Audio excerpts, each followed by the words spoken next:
My name is Director Chapin Spencer, and I am convening the DPW Public Works Commission meeting, the first meeting of FY27 on July 15th, 2026. And the first item on the agenda is the agenda. Are there any changes to the agenda? Chapin, can you just note the time for the record? Sure, 6:30 p.m. Well done, Chair. Keeping me honest. Are there any adjustments to the agenda? No. All right, seeing none, we will welcome a motion to approve. I'll make a motion to approve the agenda. Second. Okay, any discussion? Hearing none, all those in favor say aye. Aye. All those opposed? Thank you, Dan. Any opposed? And any abstentions? All right, great. Well, the reason I am facilitating this meeting is to help us through this next agenda item, which is the election of the chair, vice chair, and secretary of the commission. At the first meeting of the fiscal year, the body elects those following positions. And at this time, I would, actually, let me just say that for the chair and vice chair, those are commission positions. The secretary has the option of being a commissioner or a DPW staff member. And it is my understanding, Mr. Golding, that Val Ducharme, our customer service representative, is ready to continue to serve in that role for minutes and other purposes. Great. So with that, I'd welcome any nominations. I'd like to make a nomination for Chris Damiani as chair and Eliana Fox as vice chair. Okay. We have a nomination for Chris Damiani as chair and Eliana Fox as vice chair. Any other nominations? Okay. Then I will... Chapin, could I ask a question? Even though there's a motion. Sure. Do we need to name Val in the motion as well? We could have a second motion, or we could add that to the motion if you would like. Then I'll include adding Val Ducharme as the secretary, and as a little asterisk, remind everyone to speak clearly into the microphone so Val can take notes. Yeah. It's hard to hear the mumbling and soft-spokenness. Yes, good reminder. Thank you. So the nomination on the floor is now Chris Damiani as chair, Eliana Fox as vice chair, and Val Ducharme as clerk. Hearing no further suggestions for nominations, all those in favor of the slate as put forward, say aye. Aye. All those opposed? Thank you, Commissioner Montano. All those opposed? Any abstentions? All right, it is my pleasure to welcome back the existing chair and vice chair for another term. Thank you so much. And Chair Damiani, take it away. Excellent. Moving on to the next item is public forum. Just a reminder, we have a total of 10 minutes for public forum. And if you have any comments, please limit them to 3 minutes. So we'll start in person. If you'd like to go ahead, just make sure you state your name and write your name down on the clipboard. Sure. Hello, everyone. My name is Griffith Keating. I live on Home Avenue. I wanted to just talk briefly about the Champlain Parkway. I want to first state that I think the implementation of the Champlain Parkway as it is not a net negative or anything. I think the experience having lived next to it as it's been fully rolled out is fine. I don't notice an incredible increase in traffic or anything like that. I have limited concerns about its impact on the neighborhood. I did just want to briefly talk about a few concerns I have about two individual stretches. I'll do 189 to Home Avenue as the first stretch, and Home Avenue to Lakeside as the second stretch. For 189 to Home Avenue, I think while the road does appropriately slow people down from 55 to 25, the physical signaling, and I mean beyond the signage, the actual properties of the road that serve to slow people down, is not quite effective. I notice a lot of people coming into the intersection 40, 45, I think I would like to see some sort of temporary traffic calming measure, perhaps one of the cameras that flash people's speed that can also collect data on this issue to see if any more permanent solutions might be needed, such as road narrowing or something along those lines. I'll leave that to the experts. And then for the second stretch from Home Avenue to Lakeside, I think it's been a persistent issue that the speed, 25 miles an hour is not particularly enforced or maintained. I think similar measures could be used there. I notice even city buses, or I think it's technically not a city entity, but buses frequently go 35. I have particular concerns about that near petroglyphs, where oftentimes children are crossing the street there because otherwise they have to do a lengthy cut around. And for the proposed multifamily development right over there, because that would presumably increase foot traffic a lot. And both of those sections do see pretty high speeds. So I'm not asking for any permanent changes right now, but just if there can be data collection and maybe some temporary traffic calming measures, I think that would be wonderful. Great. Thank you. Thank you very much. Phil the same. Rob, do we have anyone online for public comment? We do not have anyone signed up. Great. Okay. Moving on to the next item, it's the consent agenda. We have two items: the approval of draft minutes and the Birchcliff Parkway no parking areas. Is there a motion to approve the consent agenda? I move to approve the consent agenda, noting the updated minutes from the June meeting. Thank you, Commissioner Montano. Is there a second? Second. Any discussion? All those in favor, please say aye. Aye. Aye. Nays. And any abstentions? Okay. Moving on to Great Streets Main Street parking changes. Before we get to that, it may be worthwhile to just acknowledge for the public that we do have a new commissioner. Do you want to take that or do you want me to? Go ahead, Jim. Okay, great. After wonderful service, I believe, of 12 years of Jim Barr on this great commission, we're welcomed by Marcy Gallagher, who's the newly appointed commissioner. And I am probably not spoiling things to say you have great interest in transportation and the environment. And I think will be a really neat fit for this commission. And I just want to welcome Commissioner Gallagher. Thank you. Moving on to Main Streets. Chipin, are you teeing us off, or is I'll turn it over. Maddie Sender. Hi, I'm Maddie Sender, Public Works Engineer at the City of Burlington. So we brought these items to you last month as kind of a draft look ahead. There were a few things that as we did a final comb through, we found, I think there was one maybe ADA space that I realized wasn't in previous approvals or this one. So there's maybe one or two changes from last month, but they're very minor. I also just moments ago, at 6:25, posted an updated version of this because I realized there was one error where I said south and I meant to say east. So that's been updated. It was maybe the second ADA space that I had in my memo.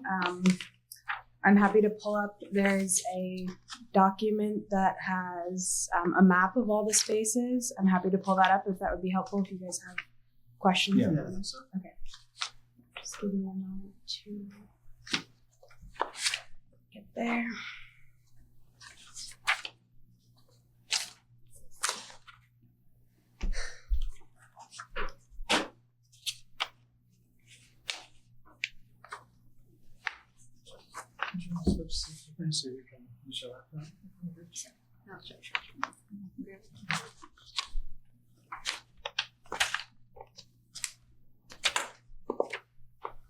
Okay, so I went through and tried to put this in the most concise way I possibly could. I'm sorry, these plans are still a little technical looking, but I tried to remove as many irrelevant things as I possibly could. And so all of the spaces that we are proposing are shown in this legend up here. So purple's loading, blue is ADA, and then anything that is we haven't already gotten approval for is shown with a red circle around it. So a lot of these we already got approval for and made changes in 2023 when we did this first round of updates. So this ADA space, for example, is one that I know we added from the last time you saw this last month.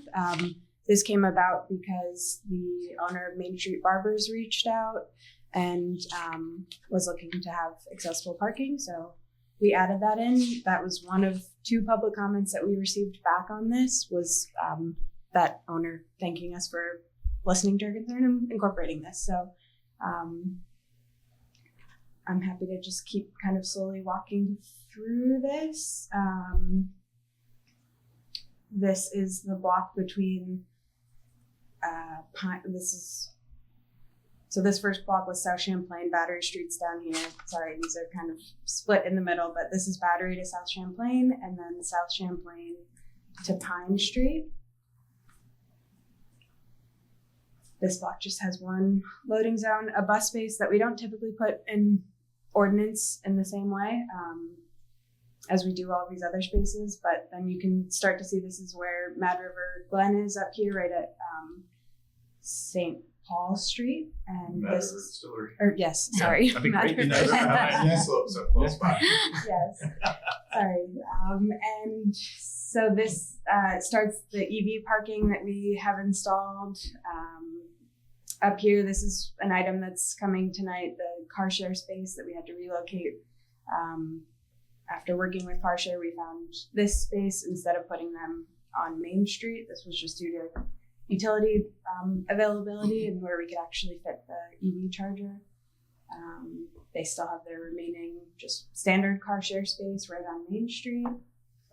Then we get over to the Flynn over here, and we start to see some other changes coming tonight. These 2 accessible spaces right in front of the Flynn. Stop me at any point if you have questions. And then some more spaces coming tonight, another ADA space, and then 2 loading zones, police parking, and then an EV charger up on this side. So this is a slight change from originally we had planned to put it on the south side of Main Street. Just as we got through construction and there was utility conflicts, we had to relocate that. So that's why this one moved up here. This ADA space currently existed. There was an ADA space in this area, and it's just a slight edit to the language. And then same thing, this loading zone. There's 4 total loading zones in this location over here. So 2 of them are on this screen and 2 of them on this screen. So this was just a slight edit. I think we added 1 more loading zone to what currently exists out there. So these are all very minor tweaks to either what currently existed or things that had to change throughout construction due to utility conflicts. If I could just ask a quick question on the cluster on the west side with the 5 parking spaces, what do the I'm going to call them the black dots sort of adjacent to all the spots, what does that represent? All of these little, Oh, yeah, just a minute. Yeah. these, Yeah. this is all a curbless section of Got the it, street. okay. So those are bollards. Got it. So that was part of, as we looked to add ADA spaces, Yeah, that's why I just trying to make that connection. same thing on Lower Church Street. This is a continuation of the curbless section. So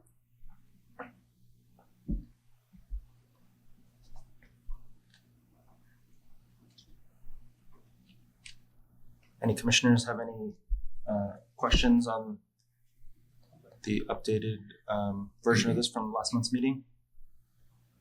I have a quick question similar to what Chris was asking. Next to the new ADA space, what are the hatched 6 foot?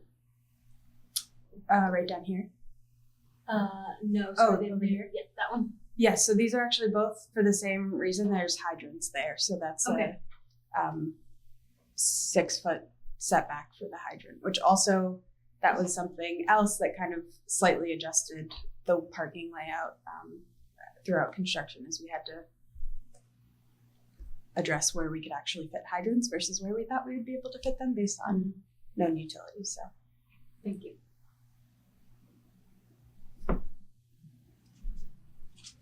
Any other commissioner questions, comments?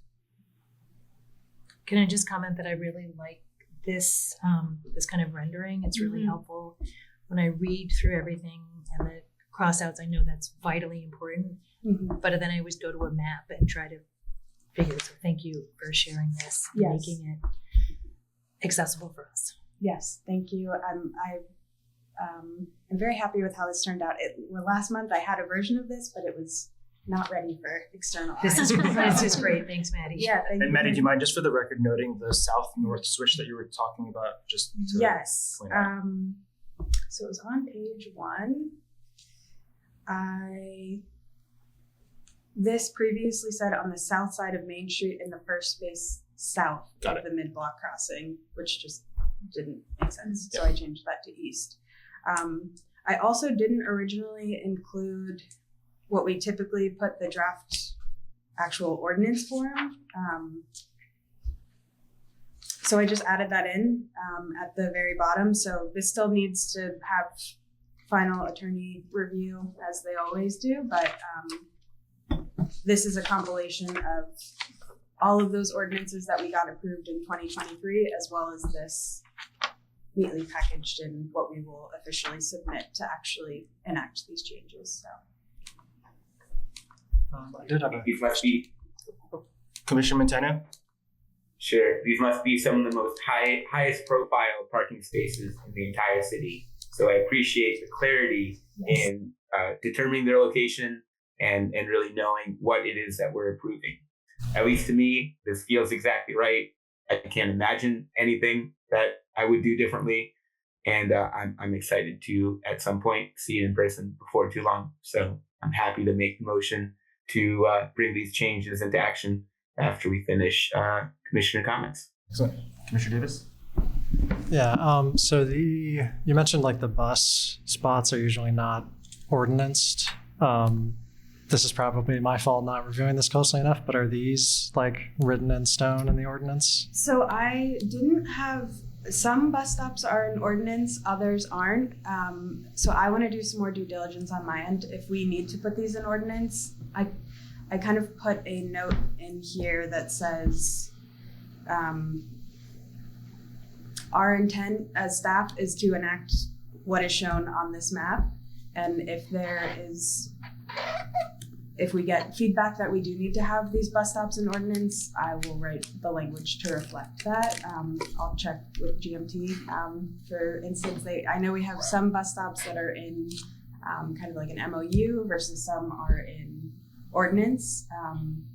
So I will confirm that Okay, before we fully enact this. the reason I was asking about the bus stops and potentially other things is more about the difficulty of changing them in the future. So anything that doesn't have to be in ordinance, I'm sure that's what you're already doing, but I Yes. think it would be a lot better if it wasn't, so that way we can change it if needed without needing to go through the very lengthy process that is an ordinance change.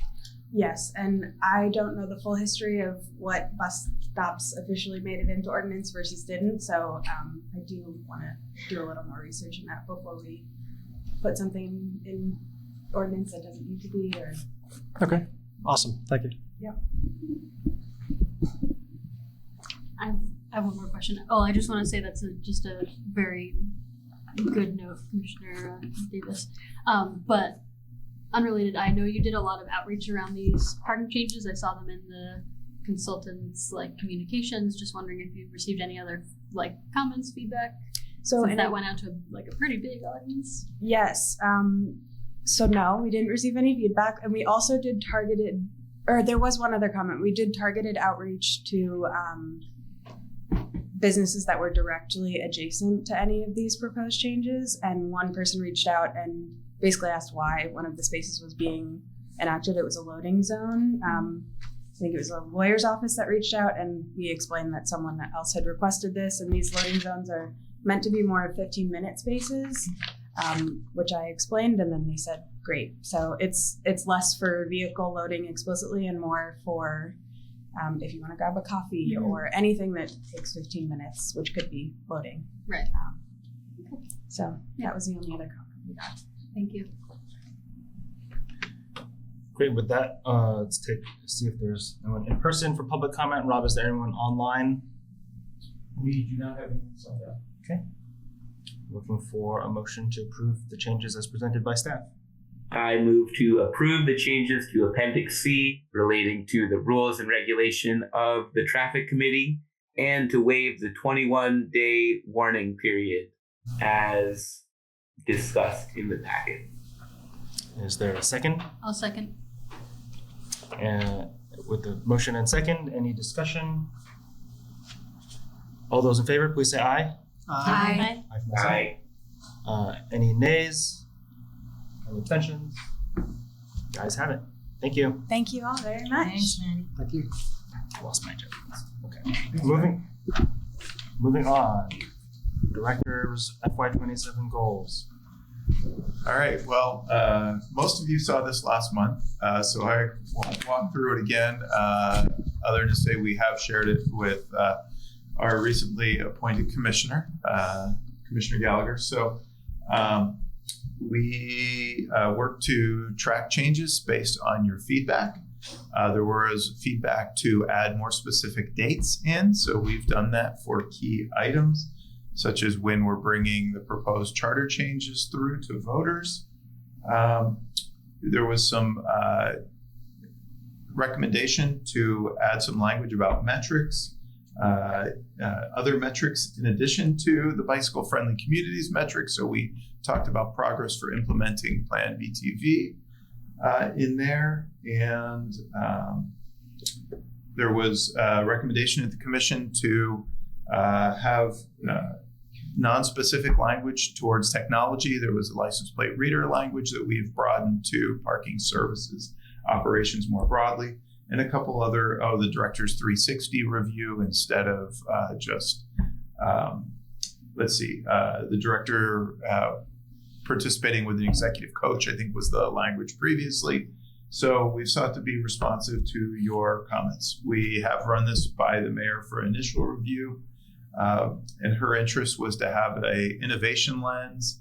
So I've added innovation as part of goal 1 and then highlighted for her where I felt that innovation was baked into this in many ways, like how we collect solid waste is in here, and a number of other recommendations that related to changing and improving the way we operate. So with that, it's your choice whether you want to formally accept this or not, but want to show that staff heard your comments and that I am prepared to have this be finalized in the coming months so that you all can review it and my performance at the end of the year.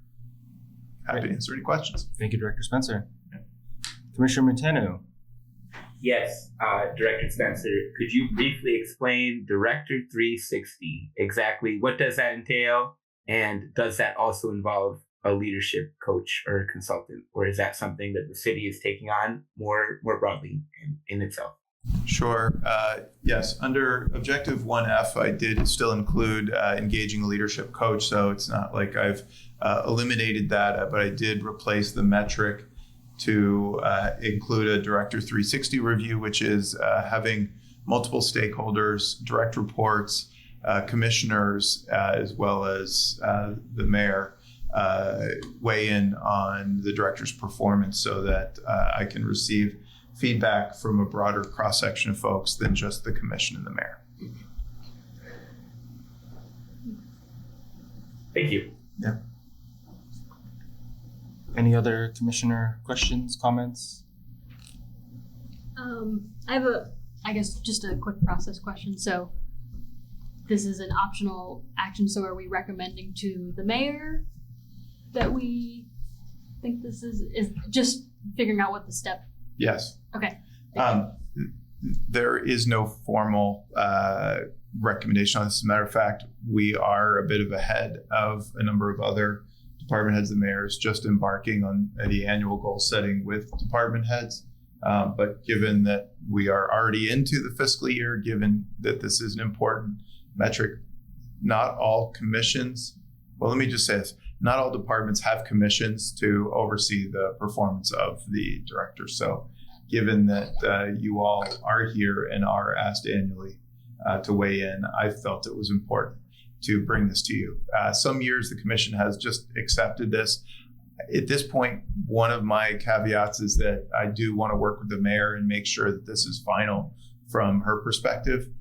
So if it's comfortable for you, just not taking action, and I can report back what changes the mayor has requested, then that maybe makes the most sense.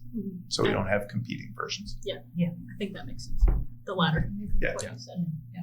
Great. Any other comments? One small one, well, possibly small, on the paying down debt, the 3H. Is there I guess what happened this year or the previous fiscal year, so that we have a frame of reference for what paying down $400,000, what's required to reach that? Right. Yes, we did, and we are still closing the books on FY26. We are projecting to land somewhere around $300,000 to $400,000 net positive in our performance in the Parking Facilities Fund, Fund 265.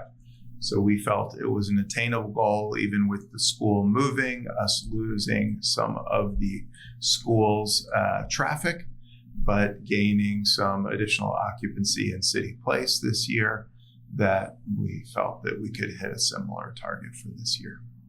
Okay. We originally had a $3 million long-term debt. We're now down to 2.1.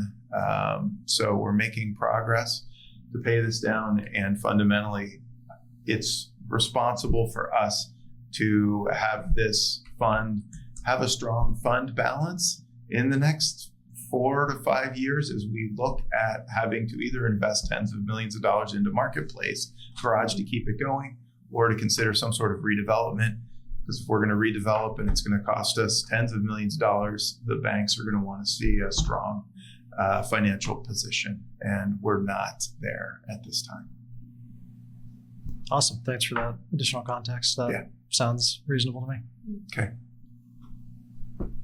I'll just say, I think in this format has really worked for the commission. I think this format has been used maybe the last 2 years. I think it's just been really helpful for the review at the end of the fiscal year for us as we discuss that. Great. Well, it's nice to get everything on one page, Yeah. despite the small font. And here we go. With that, I think, as discussed earlier, somebody would like to make a motion. What are we Oh, sorry. I'm just gonna. We're just I thought we weren't going to make a motion. right. Because Yeah, the mayor sorry. is still Yeah, gonna. the mayor's still looking at it. Yeah. I So apologize. no, that's okay. So this That's is it. an information. Information item. only. Yeah. And with that, And we would definitely like to hear what the mayor says. If there are any additional changes, that'd be nice. Yeah. To see the final version. at Great. some point. Okay. We'll do. with that, moving on to the director's report. Great. You all are being very efficient tonight. So Don't jinx it. usually I say I'll make it quick because it's late, but it's not late. So in the packet, I will share a couple of items. I think the large item to focus on is, after a successful opening of the Champlain Parkway, we're now turning our attention to the successful celebration of Main Street. This Friday at 1 o'clock will be a press event to celebrate our collective progress. Commissioners are encouraged to attend and would welcome your participation. In addition, on Friday afternoon and Saturday all day will be a celebration with businesses participating up and down the corridor. There will be a steamroller print activity with one of SD Ireland's steamrollers, as well as music and events all up and down the corridor. And it's combined with a activity in the evening that BCA is putting on in the park, as well as splash dance. So a lot of good events happening this weekend. Encourage your participation. We've talked about the goals. There are a number of career opportunities that we've listed in the director's report. And we welcome your help spreading the word. Those are listed online with the pay and details of the job descriptions. And we were pleased to put also a couple of Front Porch Forum posts after our July 3rd water main break in Southwind, which was great to get the public's feedback on our team's responsiveness. And maybe finally, I will just say that we are continuing to hear both positive and constructive feedback on the Champlain Parkway and its operation of the intersections. We are indeed collecting data. We are responding to folks. We have the Parkway's information manager getting back to people and letting them know what our process is for evaluating the performance of the intersections. And if you receive any questions, do forward them on to us. And it's important we communicate with folks who have questions and concerns. As we discussed last time, we collectively made a decision to keep intersections small and narrow, specifically in the King and Maple neighborhood. We are seeing greater congestion east-west, while less congestion north-south as the signals have been timed for north-south traffic.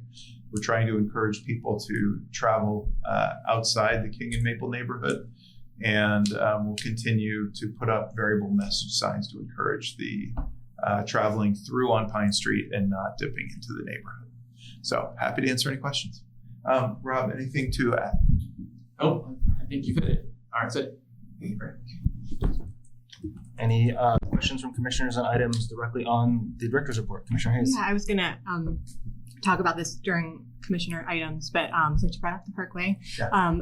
First of all, it's been tremendous, and I know there's been feedback on both sides, but living in the South End, having utilized it quite a bit so far, it's shaved off at least 3 to 5 minutes, depending on which direction we're going. I can see the future of it being more efficient.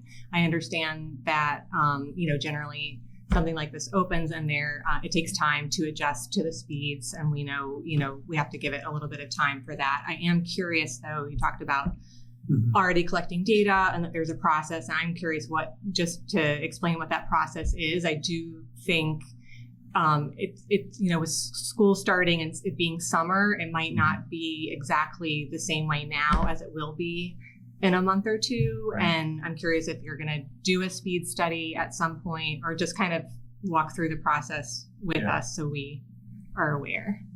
Sure. We are required through the Act 250 process to review traffic for 2 to 3 years after the opening. We have promised the council that we will report to them every 6 months, and we'd be happy to obviously bring whatever we share with the council to you all as well.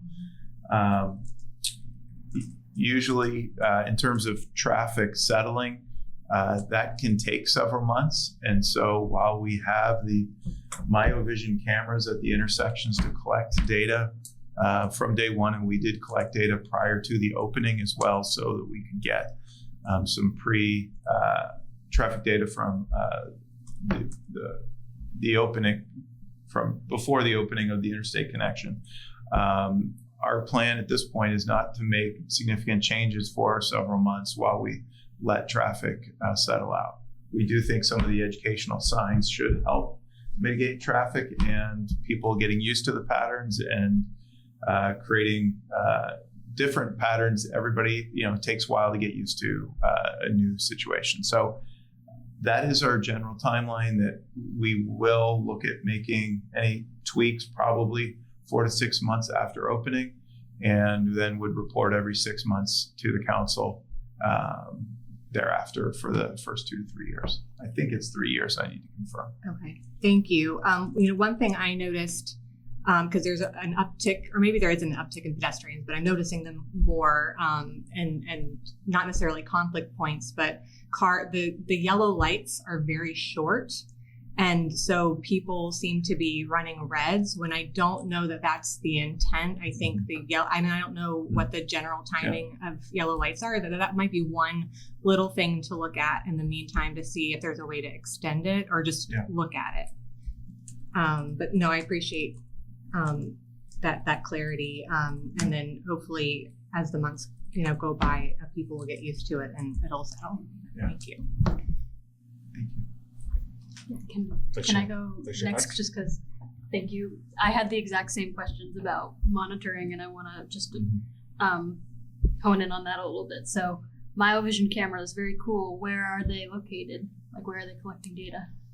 Yes, every intersection along the parkway that has been signalized has the camera technology. Okay, and those are continuously collecting traffic volume data. Yes, and I will confirm the full extent of the data they're collecting. I believe they are 24/7 collecting data, not just peak hour period. Okay. But I will confirm that and get back to you. Super. Yeah, that's awesome. And, just want to hone in on the point, like we've heard a little bit concerned about speed. Obviously, things are adjusting. Those cameras are not collecting speed data. So That's just correct. something to be aware of, and that might be a different kind of monitoring that needs to happen at some point. I agree. And we're happy to put those radar speed feedback signs. I think it's a great suggestion, and we'll get a couple installed along the corridor. Yeah. And then I think, just to build off one more time after something Commissioner Hayes brought up, as far as I know it just opened, we're not thinking about long-term changes yet, but we know that there are long-term changes coming to this corridor. And so I guess I'm just curious, once the project is really closed out, after the permit closes, talking 5 to 10, 15 years from now, we can make changes to this roadway, right? Yes. Okay. We have a letter from VTrans saying that we can evaluate changes to the corridor as the needs of the south end change. Okay. And some of the ones that have been discussed as part of the development in the Ride Your Bike lot right across the street from Lakeside is a potential break-in access into the parkway to create more of a block network. Right. So that is going to be something that we broach with VTrans once the project is fully closed out. We're still doing punch list work. Yeah. Okay. Sorry, not to get too ahead of it, but I think it's just we know that the redevelopment is coming, and so there's a road right in the middle of it that has no curb cuts. So just curious. So thank you for that, and I'm done. All right. Quick now. So the feedback process, I have told folks who commented, we need to give it time, and also to communicate with either SeeClickFix or customer service. Is there a better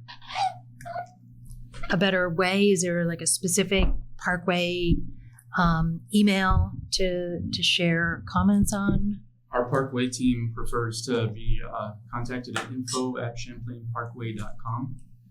If things come through SeeClickFix, which would be a natural way many people might submit those, or through our customer service team, they will be routed to the Parkway team as well. So, never fear, but for folks who are going to take the proactive step, I would recommend info@champlainparkway.com. That's great. And we like to know what, sound like we know what we're talking about, which is always good.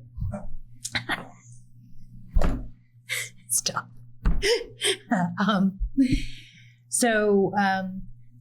And I know this is a little further down the road, but I've also had questions about the King and Maple neighborhoods and why is it not going directly to Battery Street? And I was like, well, have you heard of the rail yard enterprise project? Any idea? And I know we had a chart a couple of years ago on when these projects were going to be starting. And I know we all need to take a breather, but without looking at the portal right now, can you just give us a sense? Sure. We are in the early stages of the right-of-way phase for that project. We've completed preliminary engineering, come through a preferred alternative. That preferred alternative shows a 2-lane city street with a shared use path connecting Pine Street from behind kind of Curtis Lumber and connecting to Battery Street. The total projected cost of that was $55 million. To put it in context, the entire Champlain Parkway at nearly 3 miles was around $80 million. So this is a very short quarter-mile section of road at a very high cost due to so many challenges from rail yard mitigation to historic mitigation to some building either relocations or adjustments. There's no right-of-way there currently, and so trying to create right-of-way where there is none is a challenge. I will say that we're in active conversations with the railroad and VTrans. VTrans is actually the owner of the rail yard. The railroad is a long-term lessee, and so there's actually 2 parties to kind of work with. And I would say that given the complexity, especially around property rights here, we are still 4 years away from a construction if we can find the gap in funding. We've got $20 million that's been committed from the state and feds, but the estimate currently is $55 million. It will probably be more once we get to construction.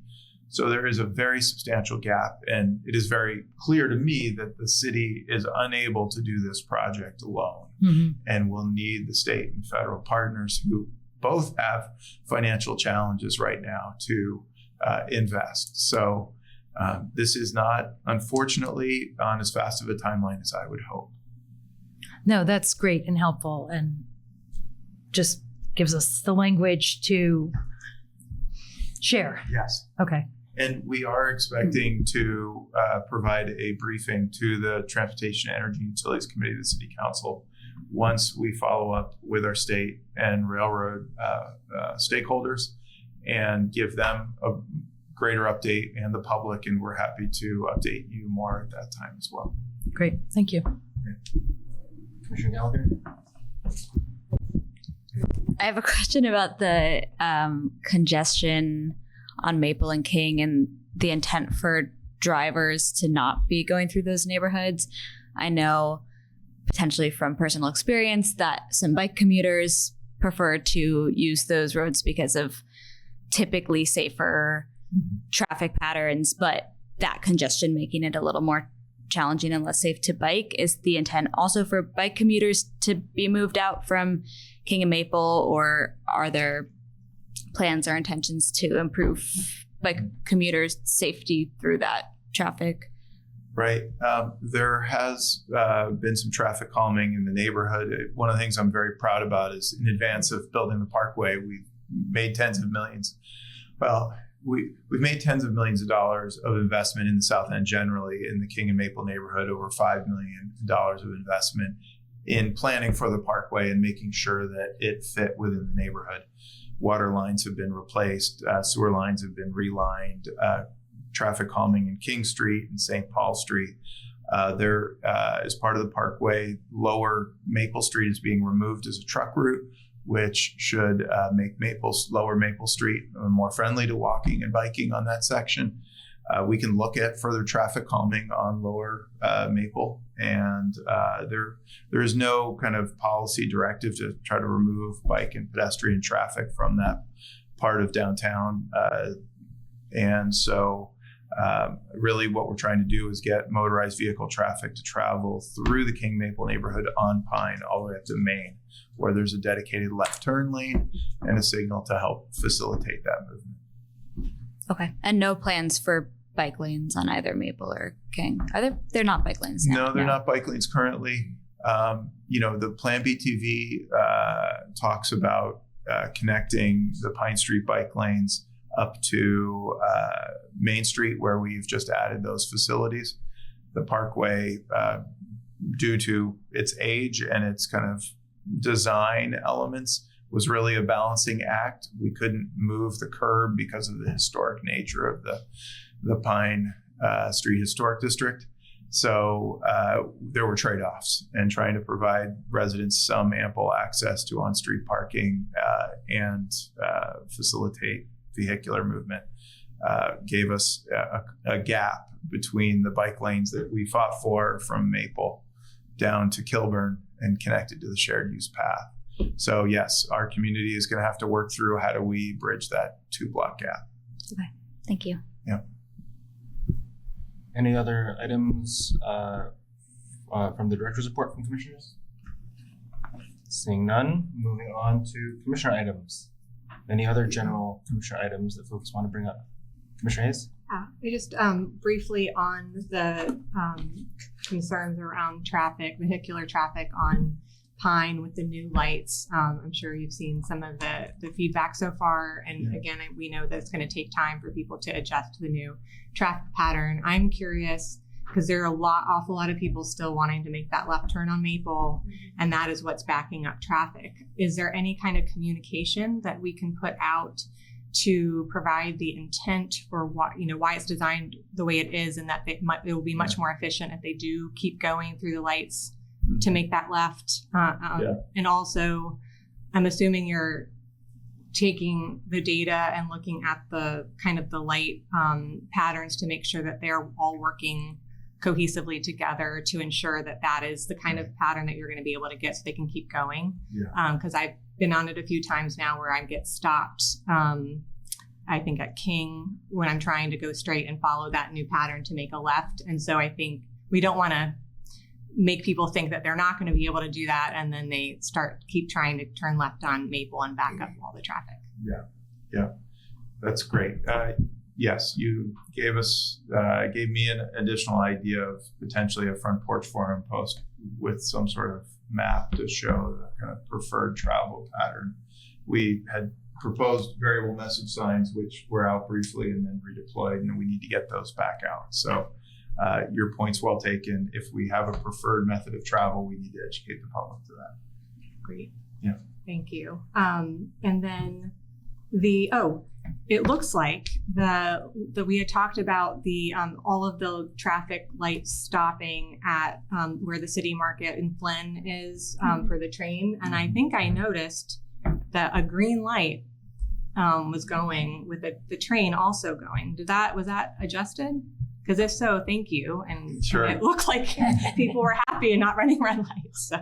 Did you go out and do that? No, I noticed it too, though. Okay, good. Or it seemed that way. Maybe I'm hallucinating. We did follow up, Rob and I, from the last meeting. We haven't gotten a recent update, so I will need to get an update and get back to you. But I also experienced a similar situation, and we'll get you an update. Okay. So well, it looked promising, so I appreciate. Obviously, it looks like someone followed up and it was working. So thank you. Nice. Yeah, that was something I brought up a while ago too. So that's a nice update. Any other items, commissioners? No, thank you.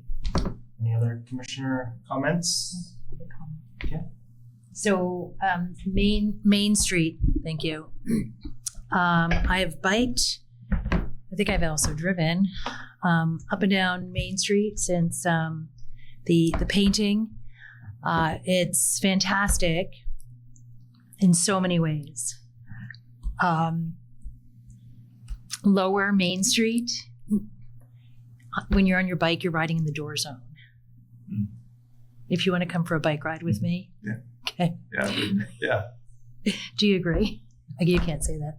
But anyway, what I thought is, wouldn't it be fantastic if we had like the floating parking as the buffer, and then you skirt the bike lane, so that serves as a protected bike lane with vehicles, and then the bike lane moves up between the curb and the passenger side of vehicles. Mm-hmm. So, I mean, I know we need to kind of take all this and ride on it and get data and so forth. So that was one. And then I kind of jogged onto we're not calling it a shared use path. It is the cycle track. The cycle track. on Main Street. On Main Street. Yeah. And that was great. I think I shared with you some pictures from Europe about the signage. So was so happy to see some big signs on there. And when I saw pedestrians, it was like they realized, that they need to move and get into their space. So I felt like that was great. A potential conflict point I noticed was crossing Winooski. The pedestrian crossing it's not exclusive. So it stays pedestrian crossing, and vehicles heading west, kind of heading uphill, can still turn right onto Winooski from Main Street. And as I was zipping on, and that's where you cross then from the Ciclo route to the street, I realized, that could be a potential conflict point if someone's making a right turn. And I was just looking at the pedestrian signal and, kind of following that without realizing that the vehicles also had red. So I don't know if anything could be done on timing, if we want to just kind of wait and see. Well, I need to check to see if there's a no right turn on red prohibition. I know it. I love no turn. Yeah. Given that these intersections are having the bike traffic happening concurrent with the pedestrian phase and the speed of bicycle traffic, my understanding is that we have installed no right turn on red at those intersections, but I will double check at the Winooski and Main Street intersection. Great. Yeah. Thank you. Yeah, but it was really fantastic I used to go up and down Maple, and now I'm like, oh my God, I'm all over Maine. Yeah. So thank you. We're building the network out little by little, and we're getting close to some pretty major connections at, north-south. We are at the point now where, there are continuous bike lanes all the way from the city of Winooski to the 5-way intersection in the south end of Burlington. And we've got further to go, but that's it's really starting to be an urban backbone as opposed to just a waterfront greenway. Yep. So, thanks. Any other commissioner comments, Commissioner Davis? Yeah, I've got some. First, on the Champlain Parkway, it's awesome as anticipated. I was wondering, this is not really that important, but I noticed there's a lot of lighting for the Parkway section from 189 to the Home Avenue intersection for an area that only cars are traveling, especially for Vermont. I was kind of like, the first time I was driving on it reminded me of being in Florida. But Vermont keeps roads very dark. It's easy to, I think, forget that living here, but it's very dark sometimes. But anyway, so I was surprised that there were so many in that middle section, those lights, and I was curious why, essentially. Yes. There was interest to create a more urban scale and less Cobra head lighting. And if you have lower lights, you usually need more of them to provide the same footprint for the lighting. I can check to see what more information I can get you. We did work with our lighting designers to make this consistent with standard, given this is a federally funded project. So what I can share is just the desire to get away from the Cobra head and have more lower lighting to emphasize you're entering a more urban area and hopefully slow speeds. Okay. Yeah. No problem with it being well lit. It just was shockingly well lit the first time I was coming back on it at night. Yeah. You mentioned the suggestion for the speed indicating radar signs coming into the city. I think that's a really good idea. I had a moment seeing the 25-mile-an-hour sign because you see it coming around the bend. So you don't see it from a long ways out. It's just kind of okay, there it is. Of initially seeing a potential interpretation of that as just hey, the city speed limit's 25, but I'm not telling you what the speed limit is right here, but in the city it's 25. I know that that's not the case, but I think having the indicator would really reinforce that and be helpful for people.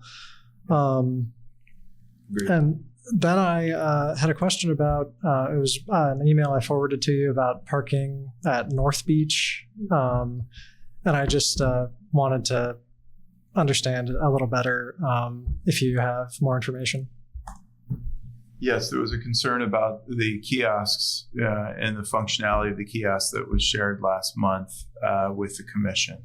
And my understanding is that got addressed and the kiosk was repaired. Rob, do you have any more information on this? My recollection is that Rob Peterson, who manages for Burlington Parks, Rec, and Waterfront, manages some of the on-site parking along with our parking services team, tested the kiosk out, did not find any problems with it. They ran a couple faux parking sessions to make sure it wasn't inactive or broken. And then we ran, if I remember, a report on the number of tickets, and it didn't seem egregious. It was probably moderate, or modest, I should say. That's my recollection of what we had followed up on and provided back to, might have been Commissioner O'Neill Vivanco, if I'm not mistaken. Yeah, I have the email chain. And yes, I have the email from Rob Peterson, and he did work on it. He spoke to the assistant manager on duty. He spoke to the assistant manager on duty at North Beach just to explain the process for kind of reporting issues at the kiosk, although I think that probably needs to continue to be reinforced. They were updated about a year ago, modern touchscreen, and you can enter your plate, swipe your card, select your parking length, and hit enter. So he did it a couple times and had no problems, and there were no glitches in the system. So I reported that to the resident who first made the comment about it. And I think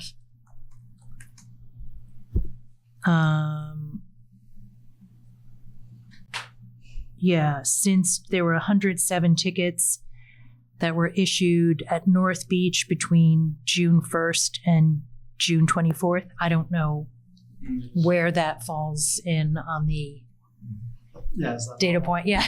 I was like, it seemed like a lot, but I also feel like, you go to the beach and you think you're not going to stay there long, or I don't know. Yeah, caught out. Is it, so I've not, I think, possibly ever been to North Beach. I don't think I have. Parking wise, Field trip. is Park Mobile available there? Like, are there options other than the kiosk? Yes. Okay, that's what I assumed. So I was. There was a change in this is all managed by Parks directly, but there was a change in process. There used to be, I think, a gate attendant all the time. Now it's all managed through signage and Park Mobile and the kiosks. And so that potentially, to the point we just started, I said a modest amount in hindsight, 107. I'm not actually sure in North Beach where that falls. So I don't know if there has been an increase. Certainly something we can ask Parks to see if they want to consider further education at North Beach, given the changeover, I believe 2 years ago, maybe, in terms of how that was handled. Okay. One thing I noticed using Park Mobile, at least, is that it will let you put in a wrong state for your license plate number pretty easily. So just in case that had something to do with affecting people, that might be something to think about. I think I accidentally put in like an Iowa license plate at one point. I don't know how. I think it just picked a state or something at some point. Anyway, I noticed it. That can be considered an appeal. Okay. For sure. So as an education point for the public, if there's a mistake, an honest mistake made, I believe our team and/or the city attorney's office through the appeal process can consider that and how that would impact the, repeal of a ticket. Gotcha. Okay. Cool. Well, great. It sounds like that was well handled, so I appreciate that. Thanks. Commissioner Fox? Yeah. Could you give us an update on the reconnecting Cherry and Bank project? I feel like I have just been a little bit out of the loop on that one. Someone said to me the other day that they thought that Pine Street wasn't happening because it's going under a building, and how could you possibly build a road there? And so I just want to make sure I have the correct information. Sure, I can start on this. So reconnecting Bank and Cherry, there are 10 block segments that are under this proposed project. The 5 blocks, all the blocks of Cherry Street from Winooski to Battery, all the 3 blocks of Bank Street from Pine Street to Winooski, and the 2 reconnected blocks of Pine Street and St. Paul Street between Bank and Cherry. The reconnected block segments are absolutely still happening. Okay. The Pine Street section will have a clearance bar on both ends of 12.5 feet So for all normal clearance on a roadway is 13.5 feet. So it still will accommodate all but the biggest trucks. And we'll have headache bars on either side to prevent damage to the building. St. Paul Street will not have any sort of height restriction on it. We are at final design for all of the blocks, and we are hoping to be underway on construction on Cherry Street. If not in 2027, late 2027 calendar year, then early 2028. Cherry Street would likely be the first street tackled for a couple of reasons. One, it has wastewater sewer upgrades that will both helpful for the East Plant pump station and for the redevelopment that's planned along Cherry Street, such as at the old cathedral property that has a developer very interested in building housing on that property.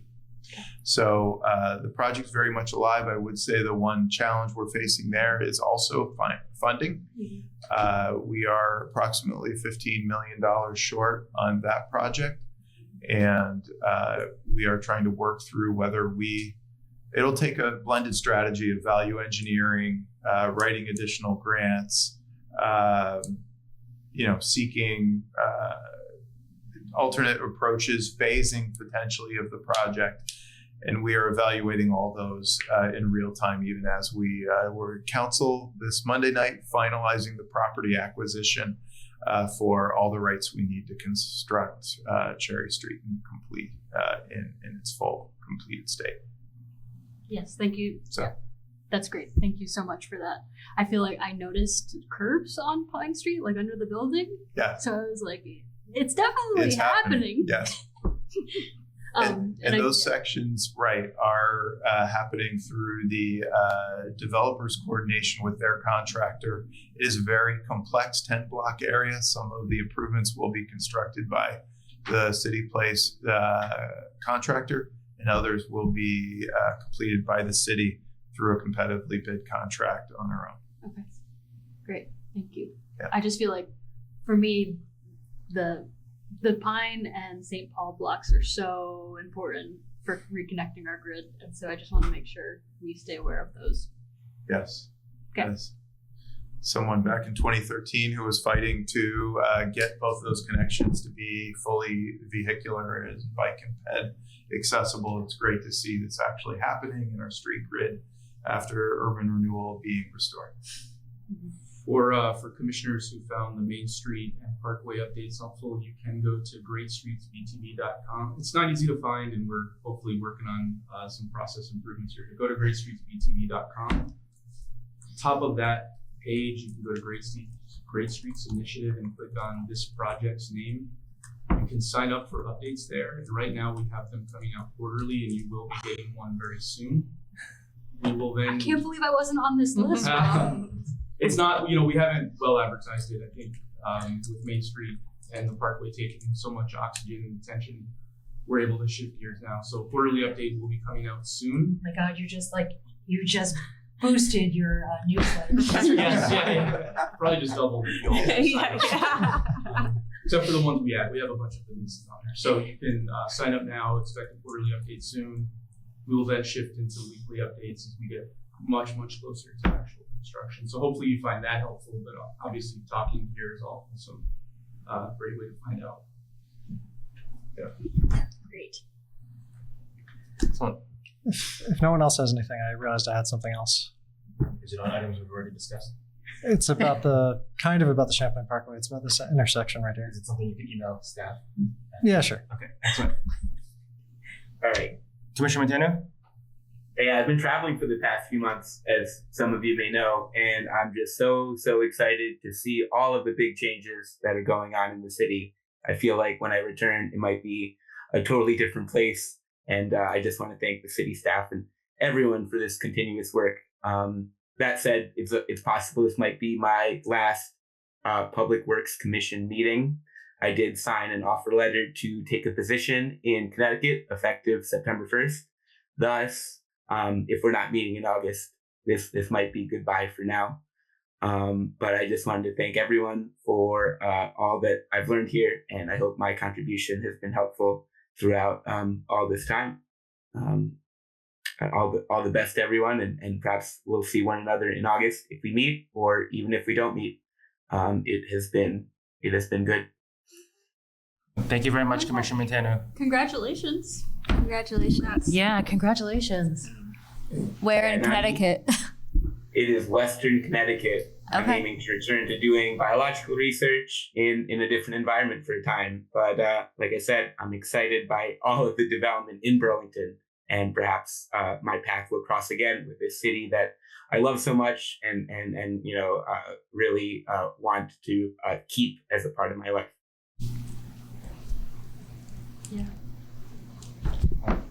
That's huge news. Congratulations from the staff. You've been a good, inquisitive, and also supportive member of the commission, and you'll be missed, Dan.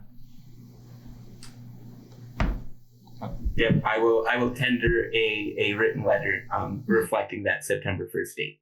But Okay. Thank you so very much, everyone.